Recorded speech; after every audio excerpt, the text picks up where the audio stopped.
자, 여러분은 하루도 평안하셨는지요? 요즘 날씨가 많이 덥고요. 또 휴가철이라 좀 이렇게 일상생활하기가 좀 녹록치 않은데, 그럼에도 불구하고 이 더운 날씨 가운데서도 우리를 지켜주신 하나님께 감사함을 드립니다. 우리가 무엇을 보고 또 무엇을 생각하고 또 무엇을 먹고, 이런 것들이 사실 너무나 중요합니다. 우리가 안 좋은 음식, 인스턴트나 어떤 조미료가 가미된, 그 화학 조미료가 가미된 그런 음식을 먹거나, 아니면 안 좋은 것들, 부정적인 것들, 그런 것들을 보거나, 그러면 결국 우리 생각과 또 우리의 몸이 안 좋은 영향을 받게 됩니다. 그런데 우리가 좋은 것을 받게 되면, 이제 우리의 생각과 또 우리의 마음과 또 좋은 음식을 먹게 되면 우리 몸은 또 건강하게 될 것입니다. 이 밤에 좋은 것을 여러분과 제가 먹게 됨을 감사드립니다. ON의 글을 통해서, ON의 설교를 통해서 가장 좋은 영의 양식인 은혜의 방편 ON의 설교 내용을 함께 나누도록 하겠습니다. 이 음식을 먹고 강건해지는 밤 되기를 바라겠습니다. 우리 존 오웬의 책이죠. 참된 믿음의 특성과 능력, 참된 믿음의 특성과 능력, 페이지 308페이지부터 제가 읽어드리도록 하겠습니다. 지금 하나님의 이름과 영광, 하나님의 본성, 이런 부분에 대해서 견고한 믿음에 대해서 우리가 계속 살펴보고 있습니다. 사례 세 번째, 하나님의 이름과 본성만 그런 것이 아니라 우리를 대하시는 하나님의 모든 태도와 우리에게 행하시는 하나님의 모든 행동도 그렇습니다. 이 전의 이야기가 지금 하나님의 그 사랑에 대해서 우리가 쭉 살펴봤죠. 오늘 하나님의 사랑이 그분의 이름과 본성뿐만이 아니라 그 하나님의 태도와 우리를 향하시는 하나님의 모든 행동도 그 사랑에 근거한다라는, 그렇게 이어지는 내용입니다. 그런 이름을 가지고 계신 하나님이시기에, 또 그런 성품을 가지고 계신 하나님이시기에, 우리는 하나님께서 자신의 이름에 충실하고 자신의 본성을 밝히 드러내시려고 범사의 큰 기꺼움과 즐거움으로 자신의 이름과 본성에 걸맞게 행하실 것이라고 얼마든지 기대할 수 있습니다. 하나님이 우리에게 좋은 것을 주시는 이유가 무엇일까요? 우리 마음에 흡족한 것, 우리에게 기쁨과 소망과 감사를 주시는 이유는 하나님의 이름, 하나님의 본성에 걸맞게 행하시는 것, 즉 하나님 스스로가 영광을 받으시기 위함이라는 거죠. 우리는 그것을 얼마든지 기대할 수 있다는 것입니다. 그렇다면 하나님께서는 이와 같은 것들을 어떻게 보여주시고 나타내시는 것일까요? 이사야 55장 7절 말씀을 보십시오. 악인은 그 길을, 불의한 자는 그 생각을 버리고 여호와께로 돌아오라. 그리하면 그가 긍휼히 여기시리라. 우리 하나님께로 나아오라. 그가 널리 용서하시리라. 아멘. 제가 서두에 좋지 못한 부정적인 것들을 보면 그것이 생각을 차지하겠죠. 이런 모든 것들을 끊어내는 것이 여호와께 돌아가는 것이죠. 자, 우리가 선으로 행하기 위해서는, 그래서 악을 버리기 위해서는, 우리가 빛으로 나가기 위해서는, 그래서 어둠을 몰아내기 위해서는 어둠에 주목하는 것이 아니라, 또 악에 주목하는 것이 아니라, 부정적인 것에 주목하는 것이 아니라 하나님께 나가는 겁니다. 즉 선하신 하나님, 빛 되신 하나님, 그분의 말씀 가운데 이렇듯 은혜의 방편을 우리가 공급받을 때 우리 안에 있던 어둠, 우리 안에 있던 그 부정적인 것들이 사라지게 된다. 그래서 악인은 그 길을, 불의한 자는 그 생각을 버리고 여호와께로 돌아오라. 주의 말씀 앞에 서라는 것이죠. 그리하면 그가 긍휼히 여기시리라. 우리 하나님께로 나오라. 그가 널리 용서하시리라. 아멘. 아무리 사악한 악인일지라도 그 길을 버리고 하나님께로 돌아가면, 아무리 불의한 자일지라도 그 생각을 버리고 하나님께로 돌아가면 하나님께서는 긍휼을 베풀어 주실 것입니다. 왜냐하면 하나님께서는 사랑이시기 때문입니다. 또한 하나님께서는 긍휼을 베풀어 주실 것입니다. 자, 어떤 나쁜 짓을 했던 사람도 하나님께로 돌아가면 하나님은 긍휼을 베풀어 주십니다. 그러나 그 돌이킴의 주체는 사실 하나님이시죠. 하나님이 그 마음을 낮춰주지 않으면 어떤 사람도 돌이킬 수 없습니다. 이게 참 아이러니하죠. 결국 우리 힘으로 우리는 우리의 죄를 회개할 수도 없고 하나님께 나아갈 수도 없고 돌이킬 수도 없습니다. 그러나 하나님께서 우리 마음에 주님을 바라볼 수 있는 또 죄에 대한 고통을 주셔서 우리 마음을 낮춰주신다면 이제 우리는 우리 힘으로 하나님을 전심으로 찾게 되지만 사실은 그 자체가 하나님의 부르심 안에 있는 것이고 그러기에 하나님께 돌아간 자들은 하나님께로 돌이키는 자들은 아무리 불의한 자라도 하나님께서는 긍휼을 베풀어 주시는 것입니다. 왜냐하면 돌이키게 하신 주체가 하나님이셨기 때문이죠. 그러기에 결국 악인은 돌이킬 수가 없어요. 율법적 회개로 회개의 모양, 경건의 모양을 흉내낸다 하더라도 그들은 실제적으로 마음의 낮아짐, 영혼의 겸비됨 심령 이런 마음을 가질 수가 없습니다. 그래서 신앙생활하는 사람들을 이렇게 보면 아무리 신앙생활을 열심히 하고 탁월하게 지식도 많고 경건의 모양을 갖춘 것처럼 보여도 마음이 높아져 있는 사람들이 있어요. 목사님이 설교를 하면 그 아는 얘기를 또 하나 이런 사람들도 있어요. 근데 심령이 낮아진 사람들은 그런 태도를 갖진 않습니다. 하나님의 말씀이라면 평생에 듣던 말씀 또 들려줘. 이런 마음가짐을 갖게 되죠. 그래서 어떤 말씀에서도 그것이 하나님의 말씀이라면 은혜를 받게 되죠. 그래서 이런 것을 통해서 하나님이 마음을 낮추시는 자만이 하나님께로 돌아간다는 것을 우리는 열매로 나무를 알듯 점검해 볼 수 있을 것입니다. 자, 어디 그것뿐입니까? 하나님께서는 널리 용서해 주실 것입니다. 그렇죠? 부르심의 주체가 하나님이라면 우리 마음의 낮아짐과 돌이킴도 하나님일 것이고 용서해 주시는 주체도 하나님이시겠죠. 참으로 기이한 일입니다. 도대체 하나님은 어떻게 그렇게 하실 수 있는 것일까요? 자, 8절 말씀을 보십시오. 자, 이사야 55장 8절 말씀입니다. 여호와의 말씀에 내 생각은 너희 생각과 다르며 내 길은 너희 길과 달라서.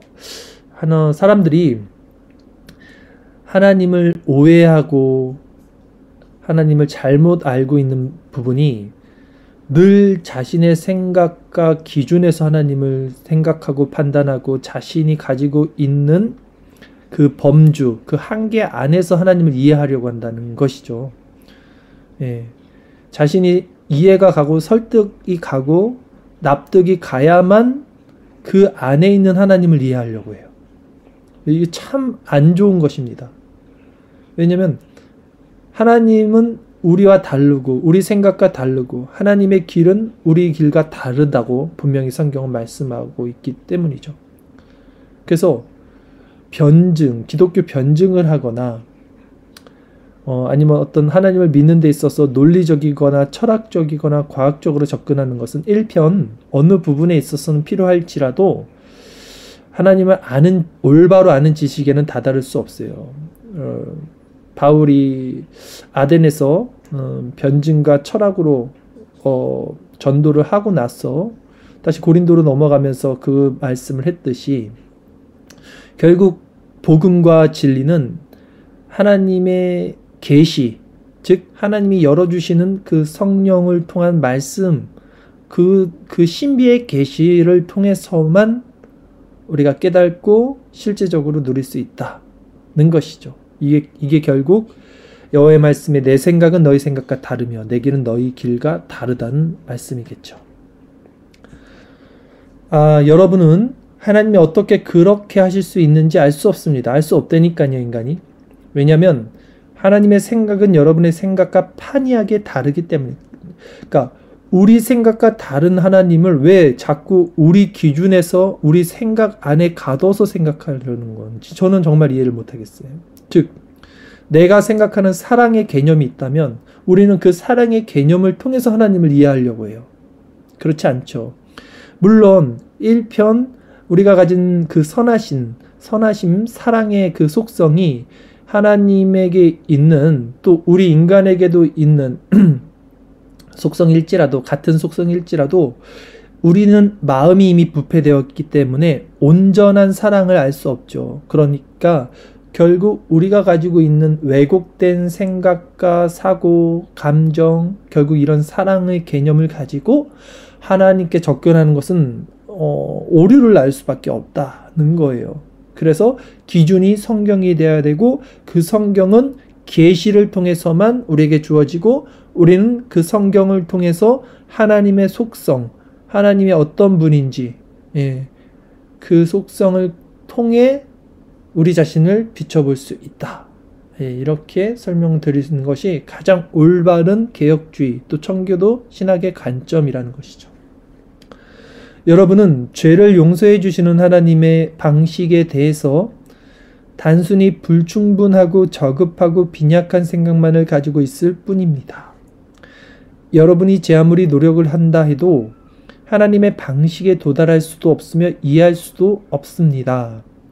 여러분의 이해력을 최상의 상태로 향상시킨다 해도 여러분은 하나님의 방식에 가까이 다가갈 수 없습니다. 9절 말씀을 보십시오. 하늘이 땅보다 높음 같이 내 길이 너희 길보다 높으며 내 생각은 너희 생각보다 높으니라. 저는 그렇게 생각을 해요. 제가 요즘에 유튜브를 보면서 그 기독교 변증 그런 프로그램을 좀 봤는데 너무 도토리들이 싸우는 느낌. 예를 들어 이런 것 같아요. 얼마 전에 저희 집에 물고기가 이제 죽었습니다. 물고기가 죽었는데 죽으면서 새끼를 많이 낳았어요. 그래서 새끼들이 여왕 속에 있었어요. 그래서 제가 고민을 했죠. 이 물고기 새끼들을 어떻게 할 것인가. 즉, 이 물고기 새끼들이 태어난 세상은 그 자그마한 어항 속이었고요.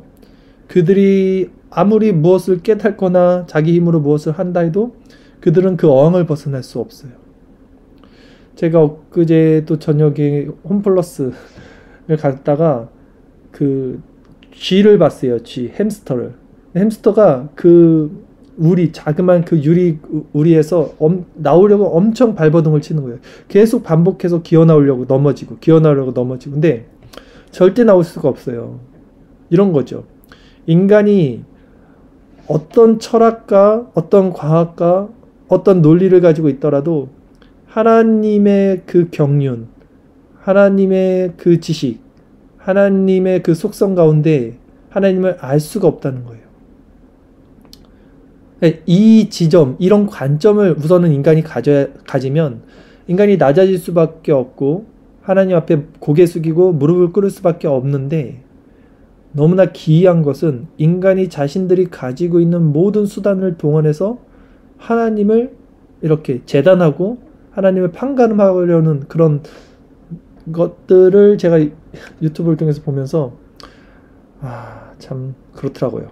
어쨌든 오늘 본문이 그런 내용입니다.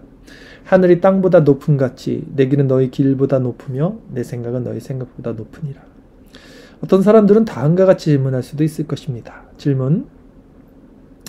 그렇다면 하나님께서는 우리가 다른 사람들의 죄를 용서해 주시는 것처럼 용서해 주시는 것이 아닙니까? 많은 말로 설득해도 좀처럼 용서하시지 않다가 결국에 가서는 마지못해서 기꺼운 척하며 용서해 주시는 것이 아닙니까? 우리가 하나님을 이해하지 못하니까 하나님이 마지못해서 용서해 주신 것이 아닙니까? 이런 질문이겠죠? 답변, 아닙니다. 결코 그렇지 않습니다. 하나님께서는 무슨 일을 행하시든 온 마음과 온 정성을 다 쏟아서 행하십니다. 예레미야 32장 41절 말씀이 이런 사실을 증거해 줍니다. 내가 기쁨으로 그들에게 복을 주되 정령이 나의 마음과 정신을 다하여 그들을 이 땅에 심으리라. 뿐만 아니라 하나님께서는 그 일을 행하시면서 기뻐하십니다. 즉 제가 그 물고기들을 보면서 이 물고기들 어차피 나를 알지도 못하고 이해도 못하는 물고기 이런 하찮은 존재 버려버리자. 하나님이 우리를 그렇게 대하신다는 게 아니에요. 우리가 하나님 앞에는 그런 미물, 작은 깃털과 같은 존재일지라도 하나님은 온 마음과 온 정신을 다 쏟아서 진심으로 우리를 대해 주신다. 예. 그게 내가 기쁨으로 그들에게 복을 주되 정령이 나의 마음과 정신을 다하여 그들을 이 땅에 심으리라. 이렇게 말씀하신다는 거예요. 그 일을 행하면서 기뻐하십니다. 자, 스바냐죠. 스바냐 3장 17절. 너희 하나님 여호와가 너희 가운데 계시니 그는 구원을 베푸실 전능자시라. 그가 너로 인하여 기쁨을 이기지 못하게 하시며 너를 잠잠히 사랑하시며 너로 인하여 즐거이 부르며 기뻐하시리라 하리라. 아멘. 자, 너무 놀라운 말 아닙니까? 제가 그 작은 물고기 새끼를 보면서 기뻐하지 않아요. 제가 그 햄스터를 보면서 기뻐하지 않아요. 그냥 관상용으로는 볼 수 있겠지만 인격적으로 그들을 대하지 않아요. 그러나 인간과 그 작은 물고기와는 견줄 수 없는 전능하신 창조주 하나님께서 인간이라는 그 피조물을 이렇게 기쁨을 이기지 못하고 잠잠히 사랑하시고 즐거이 부르며 기뻐한다는 말씀은 참으로 이해할 수 없고 놀라운 사실입니다. 여러분, 우리가 이런 구절을 자꾸 인간 편에서 보니까 나는 사랑받기 위해 태어난 존재야. 하나님은 나를 사랑하셔. 나는 사랑받을 만한 자격과 조건이 있어. 난 소중한 존재야. 이런 식으로 착각을 하는데 결코 그렇지 않아요. 하나님의 관점이나 이 전 우주적 관점에서 객관적으로 놓고 보면 그렇잖아요. 제가 그 작은, 내가 볼 땐 생각도 없는, 지식도 없는, IQ도 없는 그 물고기를 어떻게 사랑할 수 있겠어요? 하나님이 볼 때는 인간이 가지고 있는 지식은 하나님의 지식과는 차원이 틀린데 어떻게 그 하나님이 그 인간을 사랑할 수 있겠냐는 거예요. 그러니 참으로 놀라운 일이다 라는 것입니다. 하나님께서는 온 마음과 온 영혼을 다 쏟아 긍휼히 여기실 것입니다. 하나님께서는 온 마음과 온 영혼을 다 쏟아 널리 용서해 주실 것입니다. 하나님께서는 자신이 그렇게 행하시는 것을 기뻐하실 것이고 자신의 사랑 안에서 만족하실 것입니다. 하나님이 어떻게 한다고요? 자신의 사랑 안에서 만족하신다. 즉 하나님 스스로 영광을 받으시기 위해서 이렇게 하찮은 미물인 인간을 하나님 스스로 인간의 몸이 되어 오셔서 십자가에 죽으시고 예수 그리스도를 통해서 인간과 하나님의 그 가교, 막힌 담을 여시고 하나님의 마음을 깨닫게 성령으로 말미암아 알게 해주시는 이 모든 놀라운 복음의 역사는 결국 하나님 자신의 사랑 안에서 만족하시기 위해, 즉 하나님이 영광을 받기 위한 일이라는 것이죠. 이처럼 하나님께서 온 마음과 온 정신을 다해 우리를 긍휼히 여겨주시고 널리 용서해 주실 것이라는 사실은 우리로 하여금 하나님께서 우리를 너그러이 영접해 주실 것이라는 확신을 갖도록 하는데 결정적인 역할을 합니다. 우리에게 그런 확신을 주는 것으로 이보다 더 좋은 것은 없습니다. 어쩌면 여러분은 다음과 같이 질문할지도 모릅니다.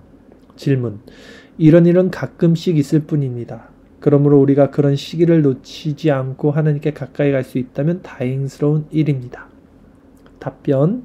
그렇지 않습니다. 지금도 하나님께서는 이 일과 관련하여 자신의 이름과 본성에 합당하게 행동하고 계십니다.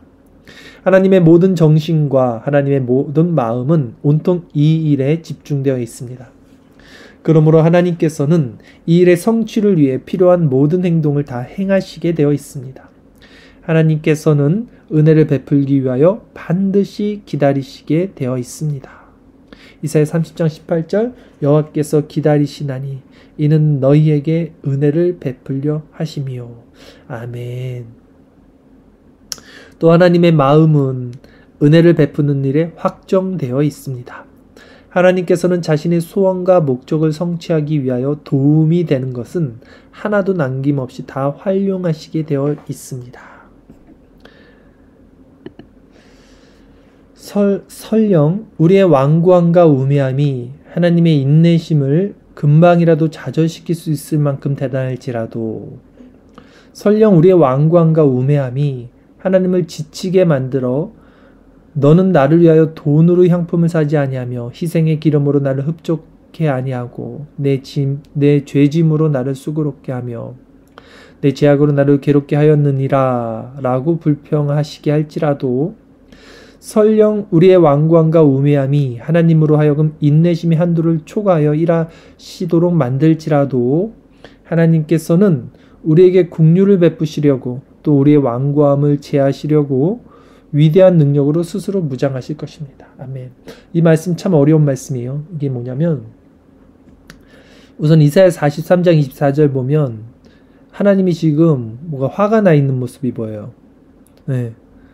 이스라엘 백성들을 향해서 희생의 기름으로 나를 흡족해 아니하고 내 죄 짐으로 나를 수고롭게 하며 내 죄악으로 나를 괴롭게 하였느니라. 하나님은 인간이 아니시죠. 근데 마치 하나님이 인간인 것처럼 이렇게 인간의 감정을 가지고 있는 것처럼 어떤 면에 인간 수준처럼 보이죠. 이것을 신학적인 용어로는 신인 동형론이라고 하죠. 그러니까 신이 인간과 동형 같은 레벨로 내려온다는 거예요. 근데 즉 이것은 하나님이 진짜 인간처럼 하나님이 후회하셨다 이런 표현도 있고 성경에 보면 꼭 어떻게 하나님이 전능하시고 하나님이 뭐랄까요 섭리와 주권을 갖고 있는 분이 어떻게 후회를 하실 수 있지? 이런 표현들 어떻게 하나님이 지금 자기 백성들을 끝까지 사랑하신다고 하면서 왜 이렇게 지금 자기 백성들을 원망하고 있지? 인간의 수준에서 하나님의 마음을 보여주는 표현인 거예요. 신인동형적 표현인 거죠. 실제 하나님은 공의의 속성을 갖고 있기 때문에 아무리 자신의 백성이라 할지라도 하나님의 법에 순종하지 않고 죄악 가운데 있는 자들에게는 이런 하나님의 공의적 그 죄를 싫어하시는 그리고 하나님이 그 죄 때문에 괴롭다는 표현 이런 신인동형적 표현을 하심으로써 인간에게 무언가를 보여주시는 거죠.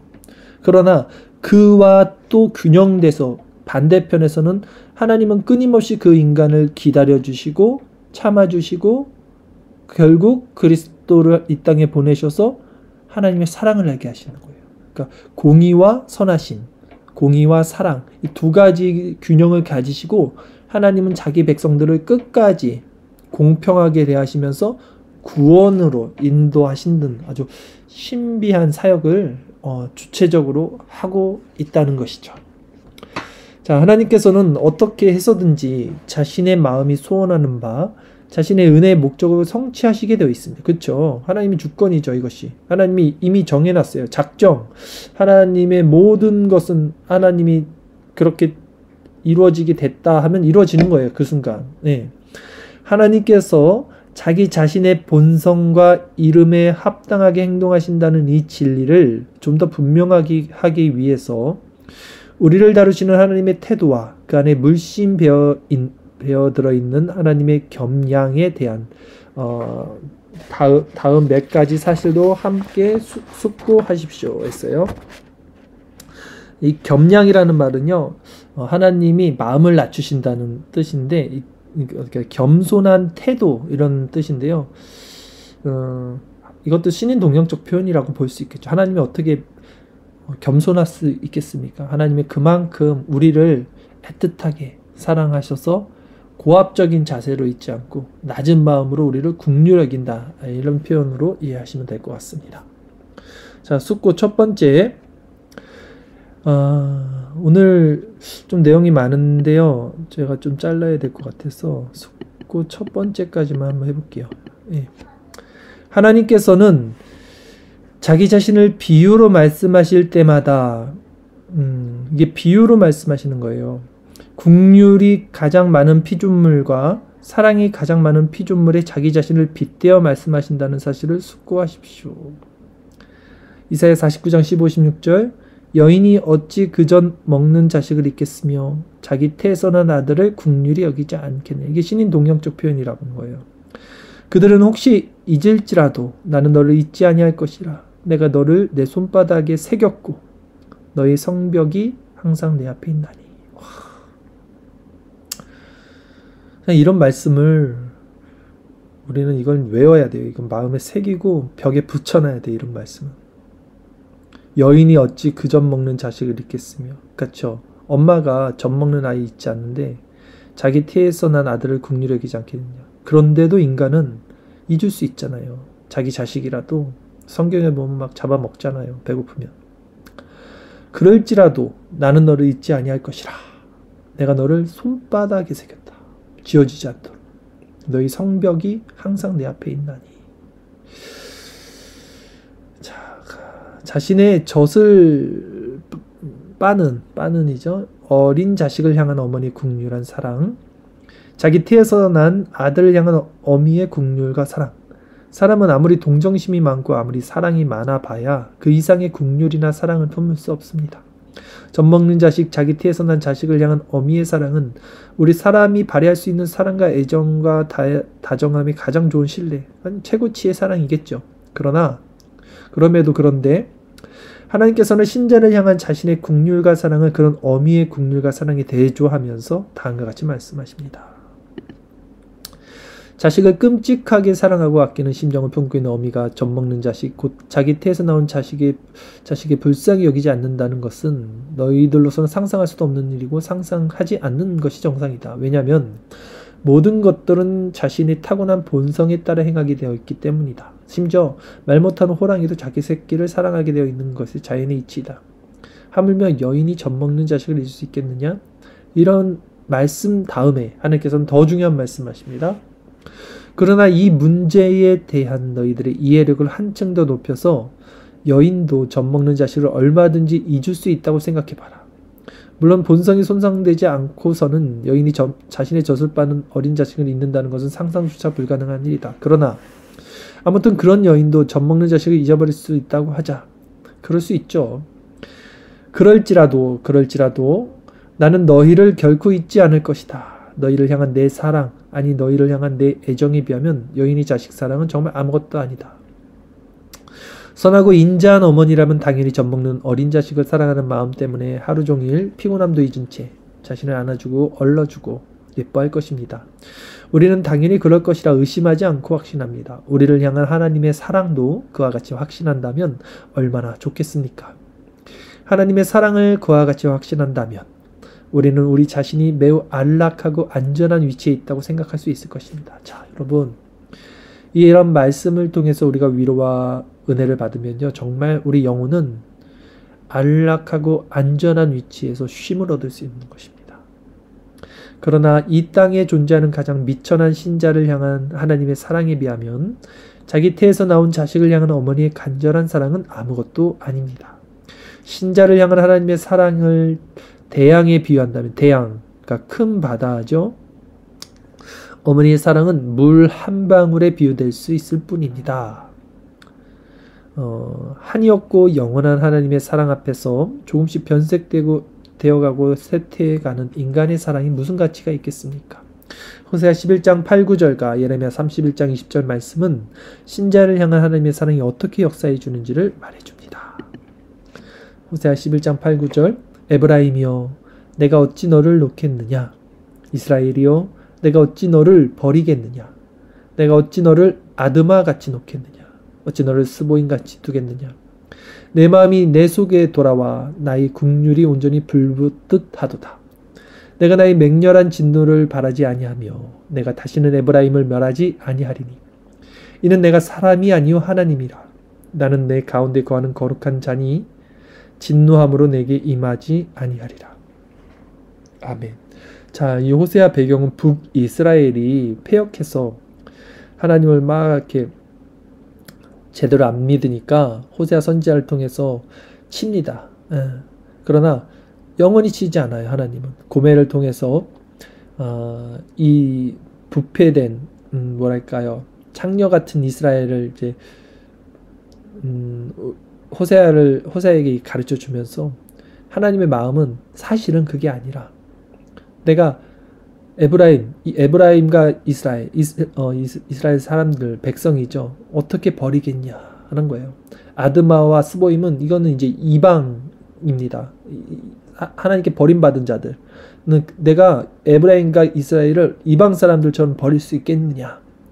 그래서 내 마음이 내 속에 돌아와. 그러니까 하나님이 벌을 주셨는데 다시 국률이 불붙듯하다. 하나님 마음이 뜨거워지는 거예요. 버릴 수가 없는 거예요. 그리고 나는 사람이 아니요 하나님이야. 자, 이런 말씀. 우리를 향한 하나님의 말씀. 이게 지금 잘난 자식을 칭찬하는 게 아니라 아주 패역한 자식. 아주 하나님 말 안 듣고 아주 그냥 간음하고 지멋대로 사는 화랑방탕한 이런 자식을 두고 하나님이 그래도 내가 너를 포기할 수 없다. 그래서 호세아를 통해서 오라 우리가 여호와께로 돌아가자. 그가 우리를 치셨으나 그가 우리를 싸매주시고 낫게 하실 것이다. 이렇게 선포하는 거죠. 예레미야 31장 20절까지 말씀만 오늘 보겠습니다. 에브라임은 나의 사랑하는 아들 기뻐하는 자식이 아니냐. 내가 그를 책망하여 말할 때마다 깊이 생각하노라. 그러므로 그를 위하여 내 마음이 측은한즉 내가 반드시 그를 긍휼히 여기리라. 여의 말이니라. 아멘. 자, 여러분 그렇습니다. 이런 말씀을 통해서 우리가 어떤 자식입니까? 에브라임과 이스라엘 같이 하나님을 반역하고 제멋대로 살고 오늘 하루도 여러분 우리는 그런 삶을 살았습니다. 이기적이고 자기중심적이고 오히려 더 나가서 정말 성도로서 살아서는 안 되는 그런 모습들이 또 혹시 있진 않았습니까? 우리가 그렇게 살아갈 때 하나님께서의 마음은 오늘 우리가 살펴본 것처럼 에브라임아 이스라엘아 내가 어찌 너를 버리겠느냐. 내가 어찌 너를 잊겠느냐. 내 마음이 돌이켜 온전히 불붙듯 하다. 이렇게 말씀하고 있습니다. 그렇습니다. 하나님의 그 사랑은 우리는 다 알 수 없죠. 그러나 중요한 것은 우리가 마음을 돌이킬 수 있다면 그 돌이키게 해주시는 주체가 반드시 또 하나님이시라면 이제 그분께 돌아가는 우리에게는 주어지는 것은 평안과 기쁨과 감사와 위로 밖에는 없다는 것입니다. 지난 주일날 설교를 했습니다. 방탕한 탕자가 돼지우리에서 이제 돌이킵니다. 아버지께 먹을 게 많으니까 종이라도 돼야겠다. 온전한 회개는 아니지만 그 돌이킴의 주체 이미 아버지는 탕자를 기다리고 있었고 탕자가 진정 회개 열매를 맺었던 것은 바로 아버지를 제외하고 아버지가 그를 안고 그에게 인장 반지, 아들의 반지, 그 옷을 입히고 살찐 송아지를 잡고 그 사랑을 받았을 때 이제 온전한 회개 열매를 맺고 자원하는 심령으로 그 이제는 화랑방탕한 아들이 아닌 아버지를 진정 마음에서 공경하고 사랑하는 그 아들이 됐다는 것, 누가복음 우리 탕자의 비유를 알 수 있듯이 오늘 우리가 하나님의 이 마음을 조금이라도 우리가 안다면 그래서 우리 마음을 돌이키고 죄에서 어둠에서 부정적인 것에서 돌이키고 제가 서두에 말씀드렸듯이 보는 것, 먹는 것, 생각하는 것 무엇을 하느냐가 중요합니다. 세상 것을 보고 나쁜 음식을 먹으면 세상의 나쁜 부정적인 생각이 우리 생각과 마음을 장악할 것이고 또 인스턴트 그런 나쁜 음식을 먹으면 우리 몸은 이제 건강할 수가 없죠. 마찬가지입니다. 우리가 하나님의 말씀 이 시간 들었고 하나님께로 돌이키기를 우리가 또 마음에 생각하고 있다면 이 시간 함께 기도드릴 때 하나님이 이제 우리에게 정말 건강한 그 신령한 몸으로 또 우리의 정신을 건강하게 만들어 주시고 참된 위로와 평안을 하나님 안에서 우리를 사랑하는 그 하나님의 그 은혜가 우리 함께 있기를 또 바라고 소망합니다.